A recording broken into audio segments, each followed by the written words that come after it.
नमस्कार मु आपणकर पीयूष ओडिशार अगणित यात्रा प्रेमी दर्शक भगवान मानक मोर नमस्कार ओडिशार समस्त कमिटी भाई मानक मोर नमस्कार गला काली राति रे यात्रा सिंह बाहिनी तांका ऑफिशियल पेज रे यूट्यूब चैनल रे मो फोटो को पोस्ट करिसेंती जे आसंता वर्ष मु सिंह बाहिनी जॉइन करूची बोली कथाटी संपूर्ण सत्य नुह कि संपूर्ण मिथ्या मध्य नुह कही रखिया पई चाहे या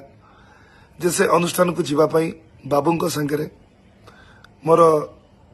कथबार्ता होता चुक्ति किंतु समयानुक्रमे मालिक एवं कलाकार भितर जो बुझामणा जो समन्वय रहा कथा से समन्वयर घोर अभाव घटिला जद्वारा सुस्थ मस्तिष्क उक्त अनुष्ठान रे वर्षे काम करवा एवं 100% एफर्ट दबा मु सठिक भाविली नाही तेणु मु बाबू आपन को मना कली जे मु आसी परिबी नाही किंतु आपण मो कथा को विश्वास न करी मो फोटो को आपण सोशल मीडिया रे पोस्ट कले जद्वारा मते निंदार पात्र करैले तथापि मु आपण को सोशल मीडिया माध्यम रे जणे देबा पई चाहे कि आसंता वर्ष खाली आसंता वर्ष कहि कि मु यात्रा रे थिबा पर्यंत मु सिंह बाहिनी संगे नाही मु अपेरा सूर्य मंदिर रे कार्यरत थिली एबे कार्यरत अछि आसंता वर्ष मध्य कार्यरत रहिबे।